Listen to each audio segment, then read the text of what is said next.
Ini adalah kerja manual, lagi-lagi kami juga menemukan kasus yang terjadi pada PSI sendiri, antara hitungan batang lidi dengan yang ditulis itu berbeda dan suaranya berkurang.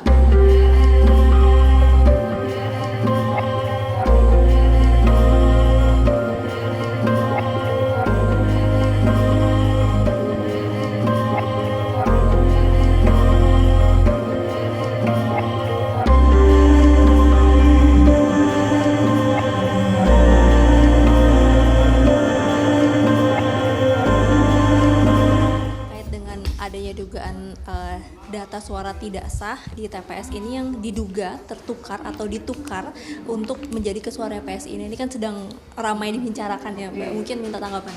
Ya, ini terjadi di mana-mana ya, dan mungkin karena tadi ini kan kerja manual. Saya punya data dan juga sudah beredar di media sosial, ada daftar misalnya ada 72 TPS P3 di mana terjadi ketidakcocokan antara C hasil plano dengan Sirekap. Begitu pula Nasdem ada puluhan TPS, Perindo juga demikian gitu. Nah, itu yang udah beredar di media sosial. Nggak tahu kalau partai-partai lain juga nanti akan menyusul datanya. Apakah untuk setiap peristiwa kita mau katakan ada pengelubungan gitu kan. Jadi ini adalah kerja manual, lagi-lagi kami juga menemukan kasus yang terjadi pada PSI sendiri, bagaimana misalnya antara hitungan batang lidi dengan yang ditulis itu berbeda dan suaranya berkurang, bisa 100%, bisa 50%. Ya itulah tugasnya, makanya petugas-petugas di lapangan untuk kita protes kalau ada ketidakcocokan, karena lagi-lagi kalau kita mau berburuk sangka terus ya nggak akan ada hasil yang baik ya Mbak, karena memang masih manual prosesnya begitu, dan mereka bekerja dari pagi sampai tengah malam. Ya mungkin saja ada salah catat, salah tulis, salah jumlah, bukan dengan maksud yang buruk ya. Tapi kalau misalnya dari internal PSI sendiri kan surveinya mengatakan bahwa lolos dari 4% itu kan ya. Tapi kalau misalnya melihat bagaimana saat ini dari KPU juga masih berkutat di soal Form C ini, apakah nanti kemudian dari PSI masih optimis untuk terkait dengan suaranya melewati? Kami masih optimis karena kan ada beberapa indikasi, antara lain misalnya survei dari banyak lembaga 6 bulan sebelum pemilu itu menunjukkan PSI tren elektabilitasnya naik terus.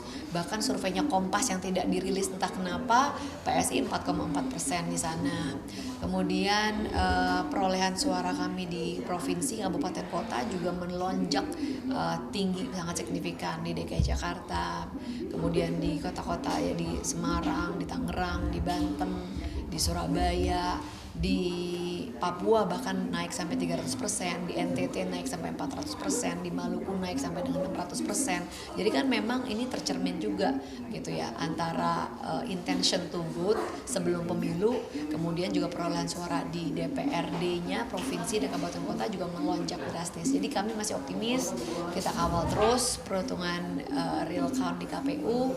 Dan yang awal kan bukan cuma PSI ya, banyak Mbak gitu kan. Kalau kita coba deh sekali-kali main ke udah selesai di kecamatan ya, tapi kalau kita lihat di sana ada banyak sekali orang yang berjaga dari pagi sampai malam, dan ini nggak bisa kita di tempat seperti itu kita tiba-tiba simsalabim abrakadabra gitu.